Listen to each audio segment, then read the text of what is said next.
കബാലിയുടെ കൊടും കാടും തേയിലത്തോട്ടത്തിന്റെ പറദീസയും പിന്നെ 40 ഹെയർപിന്നും ഇറങ്ങി ഒരു ബസ് യാത്ര. ഇതേപോലെ ഒരു റൂട്ടേ വേറെയില്ല. അപ്പൊ വിട്ടാലോ? അതിരപ്പള്ളി വാട്ടർഫാൾ ഒക്കെ ഇതാ ഓപ്പൺ ആവുന്നേ ഉള്ളൂ. വാഴച്ചാൽ ചെക്ക് പോസ്റ്റ് കടന്നാൽ പിന്നെ ഫോറസ്റ്റ് അങ്ങ് തുടങ്ങുക. കാടെന്ന് വെച്ചാലേ നമ്മുടെ കബാലിയുടെ വിഹാര കേന്ദ്രത്തിലൂടെയാണ് യാത്ര. വെറ്റിലപ്പാറയും കഴിഞ്ഞ് മലക്കപ്പാറയിലേക്ക് എത്തുമ്പോഴേക്കും തേയിലത്തോട്ടങ്ങൾ അങ്ങ് കാണാൻ തുടങ്ങും. ഇവിടുന്ന് അങ്ങോട്ടേ തമിഴ്നാടാ. വാൽപ്പാറയിലേക്ക് എല്ലാ ആളുകളും പോവാറുള്ളത് അപ്പർ ഷോളയാർ ഡാമിനടുത്തുകൂടെയാ. നമ്മൾ പോകുന്നതേ വാൽപ്പാറയിൽ ഏറ്റവും ഭംഗിയായിട്ട് തേയിലത്തോട്ടം കാണാൻ പറ്റുന്നൊരു റൂട്ടിലാണ്. തേയിലത്തോട്ടം കണ്ട് മടുത്ത് എന്ന് വേണമെങ്കിൽ പറയാം. അത്രയും ഭംഗിയുള്ള ഓരോരോ ഫ്രെയിമുകളാണ് ഈ ഒരു റൂട്ടിൽ ഉള്ളത്. അങ്ങനെ വാൽപ്പാറയിലെത്തി. ഈ ബസ് കണ്ടോ? ഇതിനകത്താണ് ഇനി നമ്മൾ പോകുന്നത്.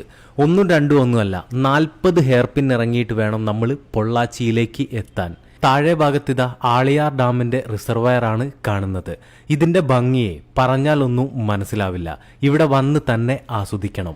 നിങ്ങൾ ബസ്സിനകത്തായാലും നിങ്ങളുടെ വണ്ടി എടുത്ത് വരുവാണെങ്കിലും ഇവിടുത്തെ കാഴ്ചകളെ കണ്ടാലും തീരില്ല. ചുരങ്ങളും കൊടും കാടും തേയിലയും ഡാമും കൃഷിയും അങ്ങനെ എല്ലാം കൂടെ ഒരുമിച്ച് കാണാൻ പറ്റുന്ന ഒരു റൂട്ട് ഇത് മാത്രമാണ് ഉള്ളത്. ഇതിന്റെ ഫുൾ വീഡിയോ നമ്മുടെ ഫ്രീ20 യൂട്യൂബ് ചാനലിൽ വന്നിട്ടുണ്ട്. അപ്പം നേരെ മലക്കപ്പാറയും വാൽപ്പാറയും ഒക്കെ കാണാൻ പോവല്ലേ?